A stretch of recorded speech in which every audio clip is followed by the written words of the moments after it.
தினமும் இயேசுவோடு இந்த மார்னிங் டிவோஷனில் எங்களோடு இணைந்திருக்கிற யாவருக்கும் இயேசுவின் நாமத்து அன்பின் வாழ்த்துக்கள். ஹல்லேலூயா. வல்லமையின் ஆவியானவர் அவர் நமக்குள்ளே வந்திருக்கு. அவர் வல்லமையின் ஆவியானவர், பலத்தின் ஆவியானவர்.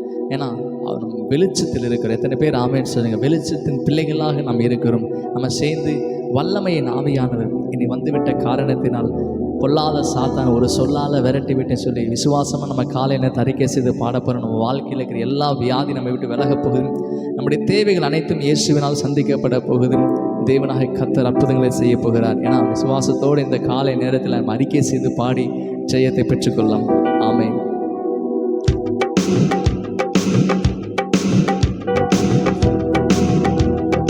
வல்லமையின் ஆவியானவர் என்னுள் வந்துவிட்ட காரணத்தினால் பொல்லாத சாத்தான ஒரு சொல்லாத விரட்டி விட்டே. வல்லமையின் ஆவியானவர் என்னுள் வந்துவிட்ட காரணத்தினால் பொல்லாத சாத்தான ஒரு சொல்லால விரட்டி விட்டே. பவராவி எனக்குள்ளே அந்த பயாவி அணுகுவதில்லை. பவராவி எனக்குள்ளே அந்த பயாவி அணுகுவதில்லை. அன்பினாவி எனக்குள்ளே நான் அகற்றிவிட்டேன் கசப்புகளை. அன்பினாவி எனக்குள்ளே நான் அகற்றிவிட்டேன் கசப்புகளை.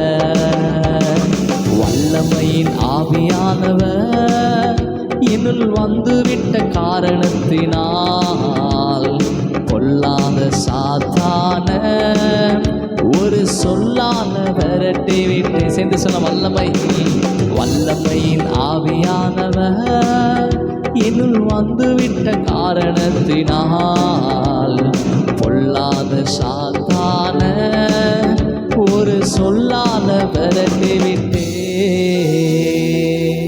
ஆமென். இந்த நாளிலே கூட ஒரு வசனத்தை நம்ம பார்க்கலாம்.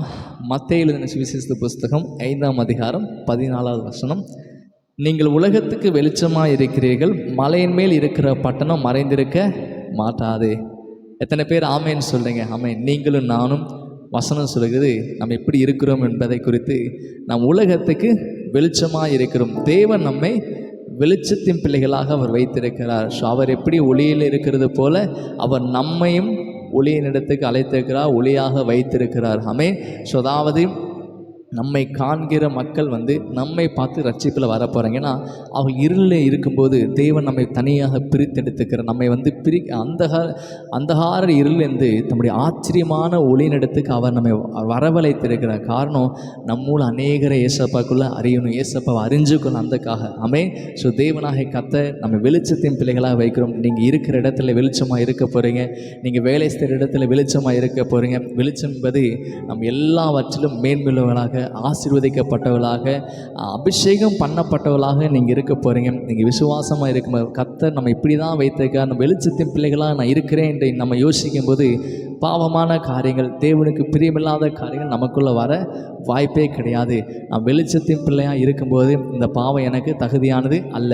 இந்த காரியம் தவறுகளை நீங்கள் செய்ய போகும்போது இந்த தவறை நான் செய்ய மாட்டேன். ஏன்னா நான் வெளிச்சமாக இருக்கிறேன், நான் ஏசப்பாடைய பிள்ளைன்னு சொல்ல அந்த மனநிலை, அந்த வார்த்தை உங்களுக்குள்ளே பேசிக்கொண்டே இருக்கேன். ஏன்னா நீங்கள் இருக்கிற இடத்துக்கு கர்த்தர் நம்மை வெளிச்சத்தின் பிள்ளைகளாக வைத்திருக்கிறார். மலையின் மேல் இருக்கிற பட்டணம் எப்படி மறைஞ்சிருக்க வாய்ப்பே இல்லையோ, அதே போல் நீங்கள் தேவ சமூகத்தில் நீங்கள் இருக்கிற இடத்துல வெளிச்சத்தில் உயரத்தில் தேவன் வச்சுக்கிறபடினால அந்த உயரத்தில் தேவன் வைத்து அதை நினைவு கூர்ந்து நம்ம பாவமான வாழ்க்கைக்கு விலகி ஓடணும், பாவத்துக்கு விலகி ஓடணும்.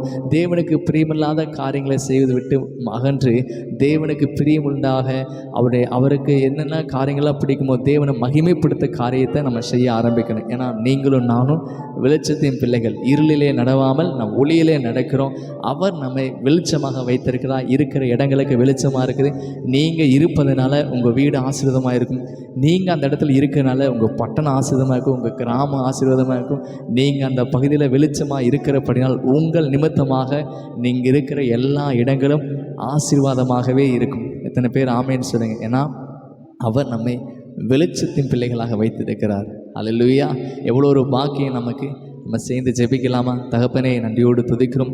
ஆண்டவரே, நீர் எங்களை வெளிச்சமாக வைத்திருக்கிற நன்றி. உலகத்துக்கு வெளிச்சமாக இருக்கின்ற வாசனையின்படி எங்களை தேவனாக கர்த்தர் வெளிச்சத்தின் பிள்ளைகளாக அப்பா சோதனை எங்களை வைத்திருக்கிறதுக்காக நன்றி. எங்கள் நிமித்தமாக நாங்கள் இருக்கிற பகுதிகள் ஆஸ்வதிக்கப்படட்டும், எங்கள் நிமித்தமாக குடும்பங்கள் ஆஸ்வதிக்கப்படட்டும், எங்கள் நிமித்தமாக நாங்கள் இங்கே போனாலும் அங்கே தேவ ஆசீர்வாதம் கடந்து வரட்டும், நன்மை சூழ்ந்து கொள்ளட்டும். இயேசுவின் நாமத்தை ஜெபிக்க நல்ல பிதாவே, ஆமென். நம்ம சேர்ந்து சொல்லலாம். என் ஆத்மாவே கர்த்தரை ஸ்தோத்திரி, என் முழுமே பரிசுத்த நாமத்தை ஸ்தோத்திரி. என் ஆத்மாவே கர்த்தரை ஸ்தோத்திரி, கர்த்தர் சகல பரவாதே. ஆமென்.